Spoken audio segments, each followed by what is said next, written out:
ಇವತ್ತು ಜೋಳದ ರೊಟ್ಟಿ ಮಾಡ್ತಾಯಿದ್ದೀನಿ. ಮೊದಲಿಗೆ ಜೋಳದ ಹಿಟ್ಟು ತೊಗೊಂಡು ಮಧ್ಯದಲ್ಲಿ ಸ್ವಲ್ಪ ರೌಂಡಕ್ಕೆ ಮಾಡ್ಕೋಬೇಕು.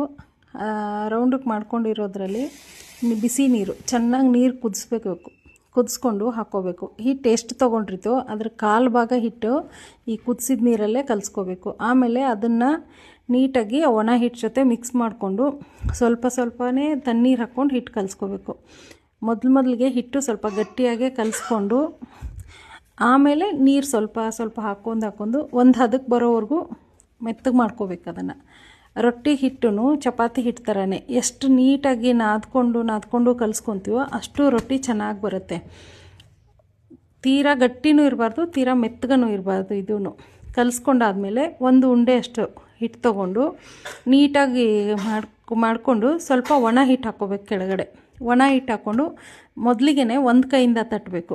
ಒಂದು ಬಲಗಡೆ ಕೈಯಿಂದ ತಟ್ಕೊಂಡು ಎಡಗಡೆ ಕೈಯಿಂದ ರೊಟ್ಟಿ ಸ್ವಲ್ಪ ಪಕ್ಕದಲ್ಲಿ ಟಚ್ ಮಾಡಬೇಕು. ಅದು ಫೋಲ್ಡ್ ಆಗ್ತಾ ಇರುತ್ತೆ. ಇನ್ನೂ ದಂಡೆಗೆ ಹರ್ಕೊಳ್ಳೋದು ಆ ಥರ ಏನೂ ಆಗೋಲ್ಲ, ನೀಟಾಗಿ ಬರುತ್ತೆ.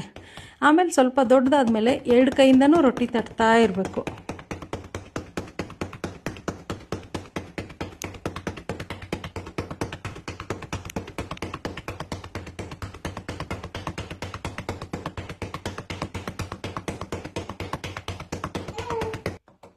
ನೋಡಿ ಇವಾಗ ಎಷ್ಟು ನೀಟಾಗಿ ಬಂತು.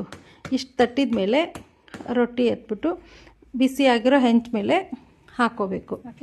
ಹಾಕಿದ ಮೇಲೆ ಒಂದು ಕಾಟನ್ ಬಟ್ಟೆಯಿಂದ ಸ್ವಲ್ಪ ನೀರು ಹಚ್ಕೋಬೇಕು. ರೊಟ್ಟಿಗೆ ಪೂರ್ತಿ ಬಿಡ್ದಿರ ನೀರು ಹಚ್ಕೊಂಡು ಒಂದು 10-15 ಸೆಕೆಂಡಲ್ಲಿ ನೀರೆಲ್ಲ ಡ್ರೈ ಆಗುತ್ತೆ. ಅದು ಡ್ರೈ ಆದಮೇಲೆ ರೊಟ್ಟಿನ ತಿರ್ಗಿಸಾಕ್ಬೇಕು.